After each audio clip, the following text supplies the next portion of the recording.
Well, good afternoon, folks, and welcome to this episode of the LifeTime Learning Series. My name is Jonathan Shepard. I'm one of the wealth consultants with LifeTime Asset Management, and I'm here in the Suwanee, Georgia office, and we're excited about today's episode in this learning series.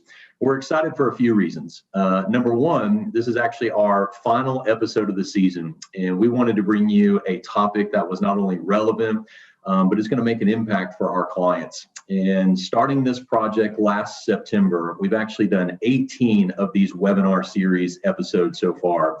And we've covered a wide range of topics. And we certainly want to thank our clients who have attended. We want to thank them for the questions that they've posed. And we want to thank our staff here at LifeTime for helping to get those events up and running and get them off the ground.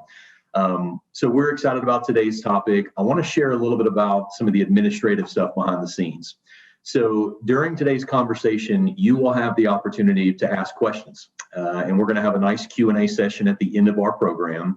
And the easiest way to get those questions in our hands is to email us at info@lifetimeasset.com. So again, that's just info@lifetimeasset.com. One of our staff is actually watching that inbox and will be sending us the questions that you want to have answered. So we'll leave ample time at the end of that conversation to do that. The other aspect is if people are not able to make today's live webinar, we always record these and they always show up under the events section of the LifeTime Asset Management website.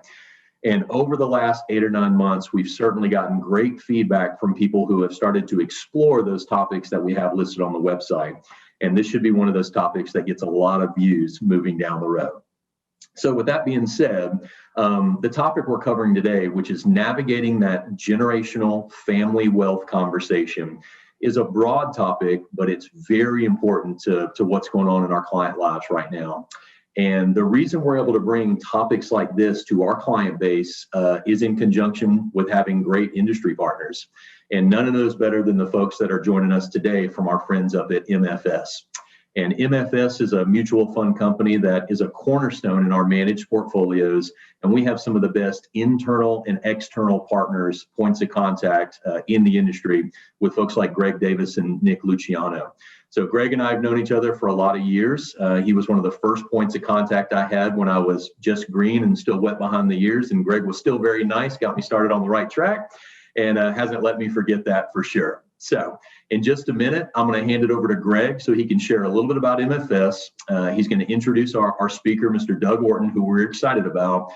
And then we're going to be off and running with a nice conversation around generational family wealth planning. So with that being said, Greg, let me hand it over to you and let you get us rolling in the right direction. Okay.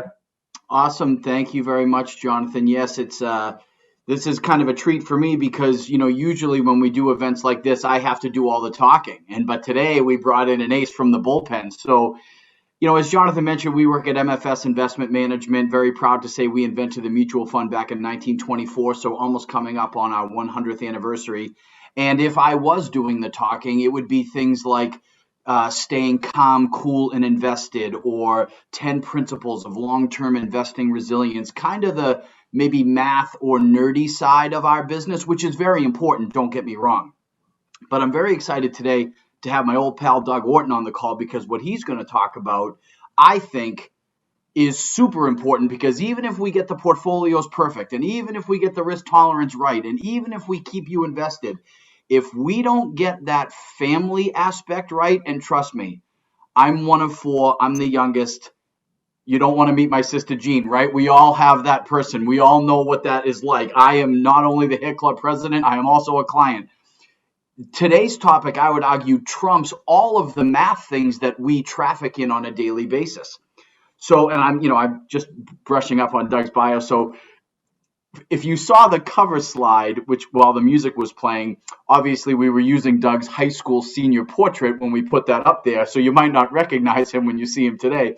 But Doug has been with us since 2007, which I can't believe that. I've been at MFS since 97, which I feel is a long time. 07, now that's 14 years. You've been here a long time. But to keep with the high school theme, Doug has been in the industry since 1993, which was my senior year in high school. Sorry to say that, Doug. And this is the best part. So went to Colorado College, Tigers hockey, very, very big program. but has a degree in psychology. And I got to be honest, most of the people in our industry, you think, well, you economics, business, finance, and all that stuff. The reality is in our business, especially over the last 16 months, I think a psych degree is way more important than any of the calculators that we could provide. So, Doug, I've heard this presentation before. I think it's super important. I have used some of these pots with my own friends and family. So without further ado, my good friend, Doug Orton, take it away. Doug, before we get started, and thank you so much, Greg, for that introduction. And in case you guys couldn't tell, Greg's not from Metro Atlanta, like I am. That's not quite the accent that he has nailed down.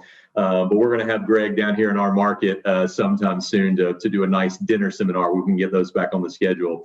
But Doug, just like Greg said, we're excited to have you. This is a super, super important part of the conversation that our families, our clients are navigating at this particular point in time. So one of the questions that I wanted to share with you before we get rolling is, we think about this generational wealth conversation. And Doug, what do you think is one of the biggest factors of why families miss the mark when they are trying to transfer their wealth? That's a great question, because I think most of us will get the wrong answer if we just take a guess at what causes the most problems. And what the research tells us is it's actually a breakdown in trust and communication among the family itself that destroys more wealth plans than any other factor by a long shot. It's actually 60% of failures are caused by that communication problem. But to get there, we need to change the definition of a wealth transfer failure a little bit, because usually we only think about the assets, right? Are the heirs going to have to pay more in taxes than they really needed to, and all that sort of stuff. And I'm not denigrating that. That is important, but there's a second piece of it. What happens if I leave my assets to my kids? They don't have to pay any taxes at all. Everything's smooth. But because the way I left it to my kids, they start fighting with each other and never speak again, that's an important failure. And I don't know about you, but to me, it's a much more important failure than a little bit of assets being lost to unnecessary taxation. And it's when we put that relationship component in that the major causes turn into the breakdown in trust and communication. But here's the good news. It is a solvable problem if you take the time now to do a few simple things to make things easier for your kids or other heirs later. So what we're going to talk about first, we're going to talk about how to communicate with clarity. Then I'm going to go over the 4 main reasons why wealth transfers fail. And then we're going to give you some tips and tools that you can use with your family to prevent these from happening. Because like most things in our world, the investment finance world, mistakes are much harder to fix than they are to prevent. In many cases, a half-hour conversation now can save months or years of hassle later. So what happens? Why is there that problem with communication? Many of us don't want to talk to our kids about our money. We might be afraid that there'll be that glint of greed in their eyes when we have the conversation. Realistic or not, that might be our fear. Or we have a fear that if our kids know they're going to get a substantial inheritance, will that interfere with their own drive to create wealth? And what's interesting is when we do survey work, it's actually the younger generation that is even more reluctant to have a family wealth conversation than the parents' generation. And I get that. I just can't imagine sitting down with my parents and saying, Mom, Dad, it's probably time we talk about my inheritance. There's no way for me to bring that conversation up, so I probably won't. And they might have fears going down generations as well. But we'll talk about those, and to short circuit that concern, if you're having it, I don't think it's really crucial that our kids understand our wealth and our wealth plan. There are other things that are more important. And the other side of it is when we do surveys of investors, a lot of people who haven't had a wealth conversation dread it and say they don't want to have it. But when we ask people who have sat down with their advisor and had a family wealth conversation, 96% of investors say it was at least somewhat helpful. There's only 6% that say they don't like the conversation or didn't get anything out of it. So if you're having that reluctance, it's perfectly understandable, but starting that conversation can reduce your stress level and can be a somewhat fun thing to talk about, because what we're really talking about is not what kind of trust you might use or all that sort of technical stuff. We're talking about what kind of impact do you want to have on your children, your community, maybe your church, nieces, nephews, other people that you're concerned about. What do you want to cause to happen, and what do you want to prevent from happening? And when you frame it that way, where you're really doing goal setting for what your legacy is, this is a much more interesting and impactful discussion than, what kind of trust do I need, and do I have to worry about the estate tax exemption? So why do transfers fail? The other main cause, so we talked about 60% of failures are due to communication. We'll get to some of those. The next 25% are due to a failure to prepare the heirs. So picture, I spend a lot of time getting my assets ready to go down to my kids, but I don't get my kids ready to handle the assets. That's what we mean by a failure to prepare the heirs. And I don't mean that your kids need to understand your wealth. I mean that your kids or other heirs need to understand how to handle their money. If you gave me two scenarios, one where my kids understand my wealth plan completely, but their own finances are a shambles. They spend more than they earn, their net worth is negative and getting worse every year. Or scenario two, I've never told them about my wealth plan. They have no idea how it's supposed to work, but they have their own highly developed financial plan. They spend less than they earn, they budget well, they save money for their own retirement, they're planning for their kids' college education. I would pick scenario two every time. I think the fact of how our kids handle their own finances is a better predictor than almost anything else about whether they'll handle our inheritance well. So we'll talk about what are some of the steps you can take to educate your kids about how to handle money. And keep in mind, when I'm referring to kids, that could be a 20-year-old, could be a 60-year-old. We're just talking about our adult, and in some cases, maybe even minor children.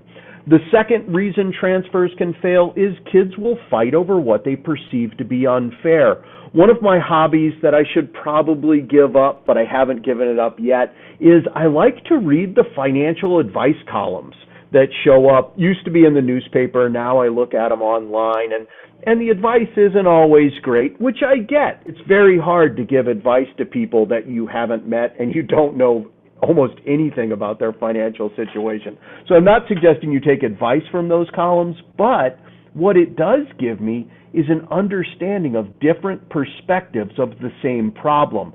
And what I mean here is I'll see an article where somebody's saying, hey, as my mom got older and she had more difficulty, both physical and cognitive, she moved into my house, and we spent some of her money to make the house handicapped accessible for her. And my siblings are now saying that we should pay that back to the estate now that she's passed on, and I don't think that's fair. And that makes sense. And then I'll see another article or question where somebody says, hey, my mom moved into my sister's house, and they used some of her money to do a renovation on their house, like an early inheritance. I think they should pay back the estate now that she's passed on. Now, that could be two different perspectives of the exact same scenario. Each kid thinks that they're being treated unfairly, and the problem is, by the time they start to have the fight over that, we've passed on. There's no way that we can tell them what we think should be done. That perception of unfairness, I think, is a major driver of conflict after we're gone, and we need to take steps to prevent that from happening. Once it starts and you get that cycle of conflict, it is very difficult to break. We've got to head it off before it actually happens. Mistake number 3, or the third reason why transfers can fail, is sometimes kids will fight over the timing of distributions. If you've got 3 kids, I have 3 kids, each of them is going to have different financial needs, different financial skills, different financial attitudes. And so they might fight over when things are liquidated, when payouts are made, and if we don't take account of that as we build the plan, it can cause conflict. And one of the classics is, if you have some kids who make good financial decisions and some of your adult children make terrible financial decisions, we might be tempted to use something like a spendthrift trust, which can control the payout, but put the responsible kid as the gatekeeper to the irresponsible kid's inheritance.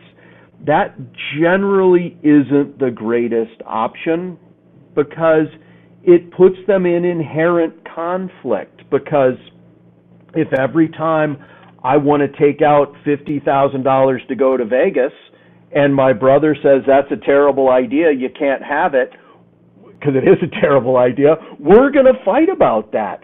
So, you might think, well, then what do? There are strategies that you can use to avoid those things, and it's one of the benefits of working with a quality financial advisor or wealth advisor, because all those weird scenarios that sound unique to us have come up again and again. So in many cases, they have a very easy or elegant solution to say, hey, I've had, 5 clients who have had that exact same scenario. Here are some strategies that they use to prevent that conflict. And then you can figure out what fits your individual family situation and go from there.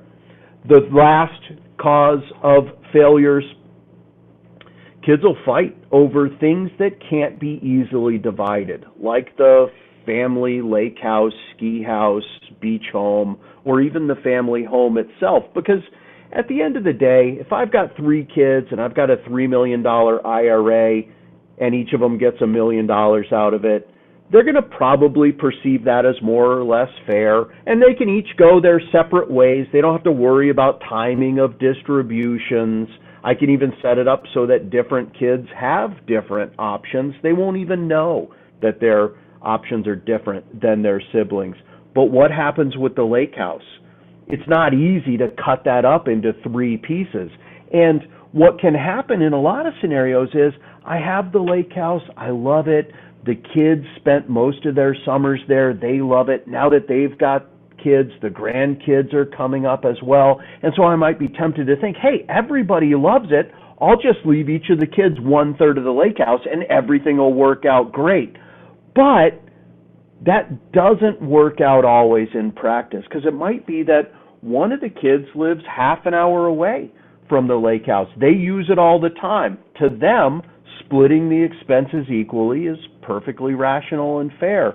But then one of the kids lives 3 or 4 hours away. They use it substantially less. Splitting the expenses might not seem fair to them. And another one might be a 6-hour plane ride away. They might use it once a summer or once every other summer. They certainly aren't going to think that we should split the expenses equally. So we have conflict. And then if they're left to their own devices to solve that, maybe the kids that live far away say, let's sell it and cut up the money. The one that lives right up the street is saying, no way, we're never going to sell this. And that's where you get the breakdown in trust and communication among the family.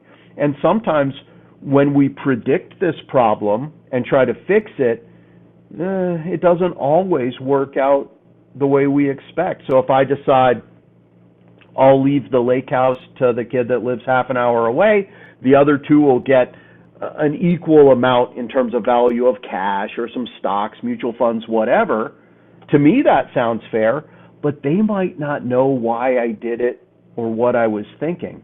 So the one who got the lake house says, why did they each get $300,000 that I didn't get? And the ones who got the extra money but not the lake house are saying, why did he get the lake house? I love the lake house. And you get right back into that problem. Because one of the core issues is, if we don't talk to our kids before we're gone, then they don't know why we did things.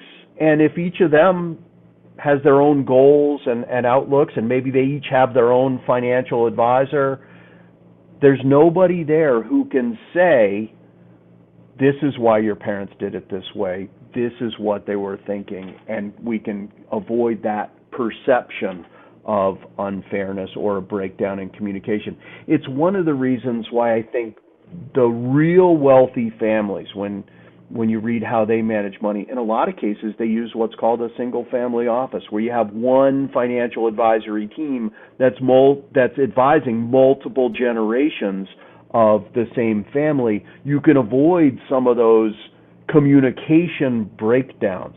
So we'll get to some things that can get you close to that or can replicate that relatively easy when we get to the tools and techniques session at the end. But if you've been doing the math in your head, I said 60% of the failures are a breakdown in trust and communication among the family. 25% of the failures are a failure to prepare the heirs. That leaves us 15% short. That 15% is caused by everything else, including the technical causes.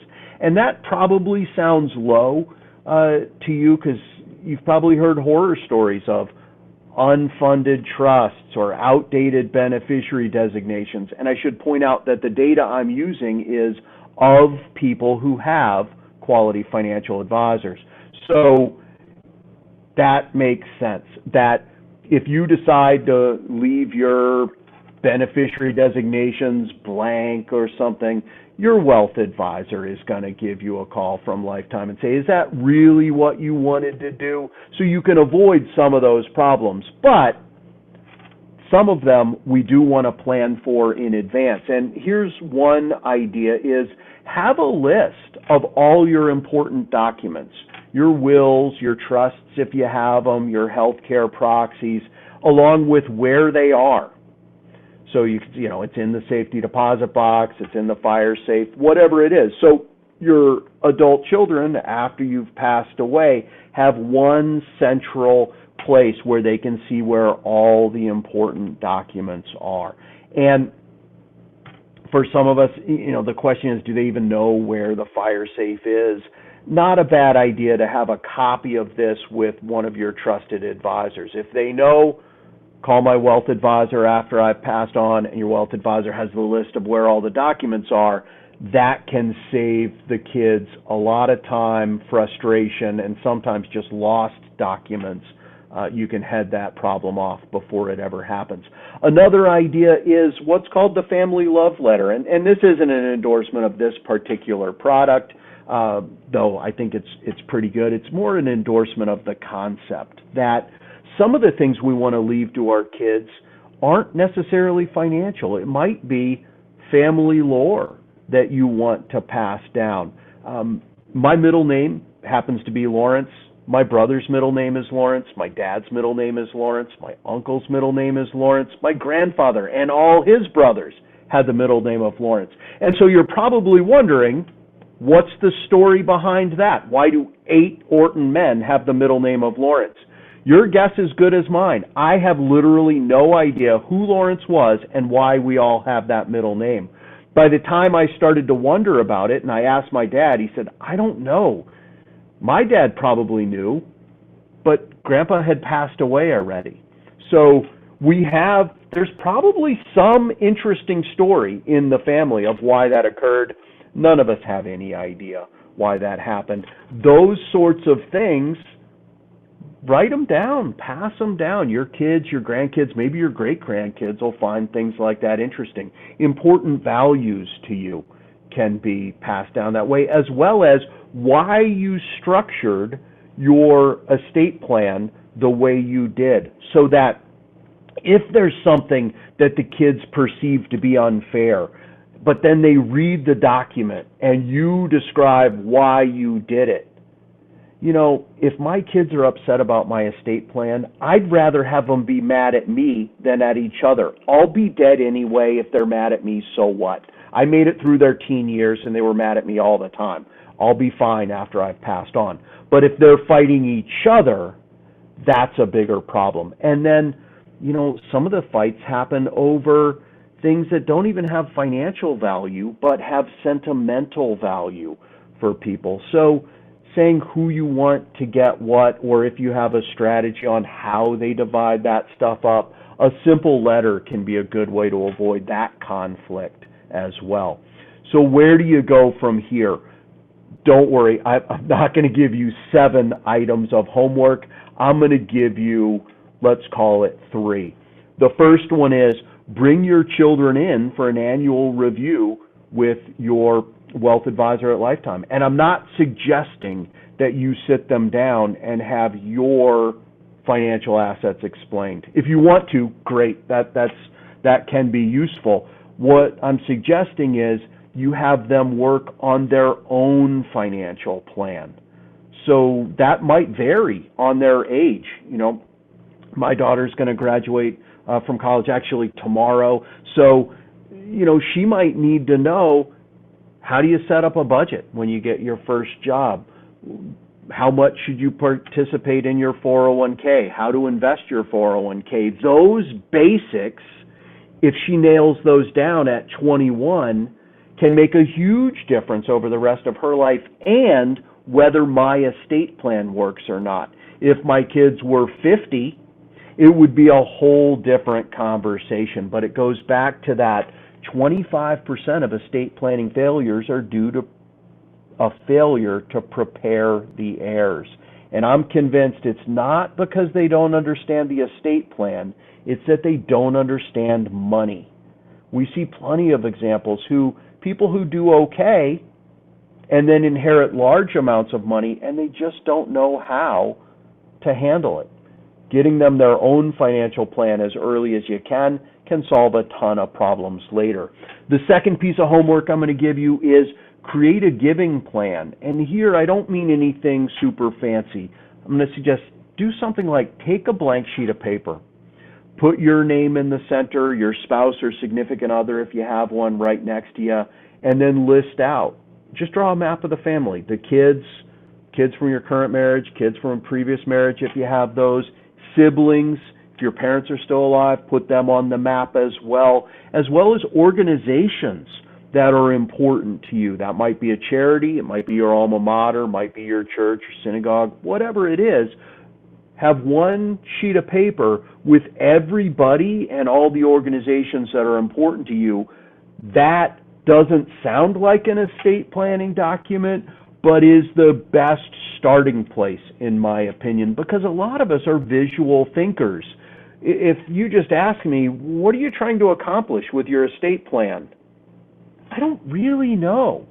But if I'm looking at a diagram of the entire family and the organizations that are important to me, the conversation I can have with my wealth advisor is much deeper, much more productive once we start with that map. So that's homework item number 2. And the last one I'll throw in is number 7 on here, Roth IRA funding options. There's no age limit on IRA contributions. So if you've got a kid or a grandkid who's 16 years old, they've got a after school or summer job at McDonald's or wherever, they can actually make IRA or probably better, even Roth IRA contributions. All they have to have is earned income to justify that contribution. And it's not that they have to make it. You can make it for them as long as they have the income to justify it. And it's not about what a $3,000 Roth IRA contribution would do from 16 to, let's say, 65. I mean, if you run the math, it actually turns out to be pretty impressive. It's about the habits that it instills in the younger generation, and also giving them the opportunity to make small mistakes. I started investing in the 90s. For those of you who were investing in that time frame, it was a crazy time, and I made some spectacular mistakes, but they were small mistakes. They seemed big at the time, but they were about small amounts. Giving your children or other heirs the opportunity to make small mistakes along the way is way better than having somebody inexperienced who inherits a large amount of money at, let's say, 60 and makes mistakes with that money. Get the mistakes out early. And so it doesn't necessarily have to be, a Roth or something like that. It's just think through, how are we going to educate the next generation about how to handle money? And hands-on practice can be a much better teacher than anything theoretical.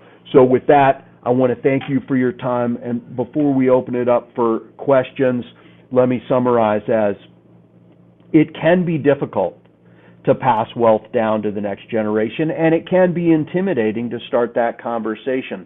But the two important things to remember is, one, once you start the conversation, statistics tell us you'll actually like it more than you think you will before you have it. And secondly, as long as you keep in mind that real failures are caused by a breakdown in trust and communication among the family, a failure to prepare the heirs, and then making sure the technical details are right, spending some time now on those three causes of failures in many cases can prevent them from ever happening. So thanks. I'll turn it back over to Jonathan. Doug, my goodness, thank you so much for obviously sharing that valuable information. The whole reason we started this Lifetime Learning Series was to bring these types of topics to the forefront. It is not just about portfolios. It's not just about investment returns. There's so much more going on in the financial planning conversation that we're having here at Lifetime. So I certainly appreciate the amount of information you shared. And as you know, the financial literacy piece, we make these available to everybody in our community. It's not just our Lifetime Asset clients. We want a larger group of folks to start in and have a couple of things that you said that certainly stuck in my mind, which was just the staggering number of 60% of those transfer failures happen just due to lack of communication. And just being the conversation, it doesn't have to be perfect. It just has to be intentional. I got you there. And then the concept of these estate transfer and wealth transfer issues are certainly harder to fix than they were to prevent in the first place. So just another feather in the cap of let's be proactive, let's have those conversations and engage. Thank you again for being willing to share that. Couple of questions that we actually had flow in during the course of our conversation is the settling of the estate document, which was the MFS branded document that's there. We've already had a few people say they like to get their hands on that. I trust that we can get that through our awesome partners with Nick and Greg and get that in our hands, and we can certainly share that. But as is typically the case, you guys have great information and great resources to share. Awesome. One of the questions that came in, which has come up a lot lately, has been, I'm reading this question. It says, I'm trying to make the future settling of my estate for my kids as easy as possible. Should I consider adding their names to my bank accounts or the title of my house? Now, as financial planners, we have some questions there, but I'm curious. I'd love to get your feedback on that first. Yeah, I would say that can be effective in some circumstances, but it can also be a major, major problem depending on how you do it. Something as simple as, if I put my kids on my house, if I do it the wrong way, it might be considered a completed gift for a portion of that house, which for technical reasons means when they inherit the house, they'll have to pay way more taxes than they would have otherwise. So it's not a bad idea to think through things like that, but the settling of the estate, if you have your documents in order, is not as problematic as sometimes people think, as long as you've got adequate cash flow during the settlement and things like that. Joint accounts with your kids usually is more of an issue when we have cognitive decline and maybe we have a trusted person paying our bills. The transfer after death is less of an issue, but I would be careful. I used to be on the compliance side of our business, and so I dealt with a lot of fraud cases, and unfortunately, almost every case I worked with was a family member, and we don't want to think about that, but sometimes I'll say it this way. In many cases, what the kids were doing would be considered fraudulent by everybody else, but was not by the kid. They had justified it to themselves because it made sense to them. We want to be careful about putting people in situations where they're tempted to do something like that. There are other vehicles that your financial advisor can come up with that get you the same place without the tax or other problems. Hopefully that matches what you were going to say. Yeah, I appreciate that response. And I think our role as wealth consultants with LifeTime and working with these families one-to-one is in understanding the intent behind the question, because they connect the dots, our clients, and they think that they're doing the right thing. It's noble intention. We want to make sure that we don't make a catastrophic mistake when it comes to settling into estate. It's all with good intention. We want to make sure that we're hooking up effectively. So I can appreciate that. The other question that we had is, you kind of touched on it, but I'd like to recap. It says, I'm not sure I want our kids to know the extent of our assets at this time. So how do we start that conversation without telling them too much? Yeah. And I would say, first of all, there's no reason you need to tell them exact dollar amounts. I think the two conversations that I would have is the one that I spent more time on in the presentation is talk to them about their own assets. And if they don't listen to you, my kids, I've been in this industry since '93. They don't even listen to me on money issues. Having somebody outside the family deliver the same message can be an advantage. And secondly, if you don't want to have a conversation about the amounts, having a conversation about your philosophy or what you're trying to accomplish, you can have that conversation and they might not have any idea about whether you're talking about $100,000 or $100 million. So I should say, if you have $100 million, your kids already know it's a fantasy that they don't. But the philosophy and goal setting conversations do not have to have dollar amounts attached to them at all. Yeah, I can appreciate that for sure. And coming out of the pandemic, as we have started to open up our office and started to have more face-to-face client meetings, these types of family type meetings have certainly come to the forefront. And I find myself, as do my colleagues up in North Carolina, of being able to explain to the client of, hey, a family meeting is not going to look like your typical client review process, meaning we're not working through your cash flow analysis and your debt management and things like that. But we are well-versed and well-skilled in navigating this more holistic type of generational planning conversation in order to tease out not just the money, but the values about the money, the impact that the family wants the money to have. So I can certainly appreciate that. You brought up the reference in the presentation to the lake house, and this last question kind of speaks to that. And it said, 2 of our 3 adult children are well off and probably don't need any financial assistance from us. If we decide to provide an unequal inheritance, are there any resources to help with that? So again, it's kind of part and parcel to, you got one set of kids that lives very close to the lake house. Somebody lives on the other side of the country. Mom and dad just trying to do their best and divide it up. But when you're looking at kids that are at different stages in life, what are some of the words of wisdom there? Yeah, I would say the first question to ask yourself, and the one that is probably a little uncomfortable, is why are they financially less well off than their siblings? And there's 2 explanations. One would be maybe you got 2 kids that are doctors and they're making good financial decisions, and you have another kid who's a schools teacher making good decisions, but just has a much lower income than the other 2. Directing more money to them probably won't cause more problems. We'll get to how to avoid the communication and trust problem in a second. But if, on the other hand, you got 3 kids they all make about the same amount, and one of them just makes terrible decisions. You know, they're always buying a fancy new car and a new boat and things like that. Giving them more money might actually make their financial problems worse, because when they burn through it and they've had lifestyle expansion and now they're out of money, they're actually worse off than where they started.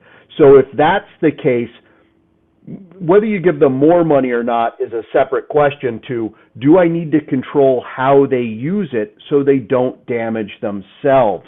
And another one that's a little uncomfortable is, if one of the kids has something like a substance abuse problem and you give them a large amount of money with no restrictions, that can very easily turn fatal. So we need to be real careful about that side of it. For the other side of it, if you decide it's a good idea to divide it up unequally, I'd consider floating trial balloons to the two kids that aren't getting the same amount.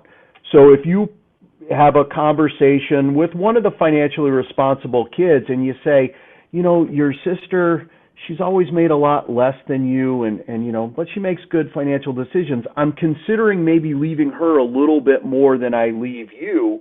What do you think? And see what they say. In a lot of cases, the financially successful kid will say, that sounds reasonable to me. In which case, then when it happens, they're not going to fight about it. They don't perceive it to be unfair. They actually feel like they helped you make that decision. They're emotionally invested in it. It is much less likely to cause problems later. But if you have that conversation like, what are you talking about? That's completely crazy. Now at least you know I've got more work to do to make this smooth. You know, one of the things is, let's try not to surprise them with things. Sometimes people react to things that come on slowly and in dribs. We might react fine. If it's a shock to our system, we might react poorly, and then it's real hard to back off of that. Yeah, I can certainly understand that.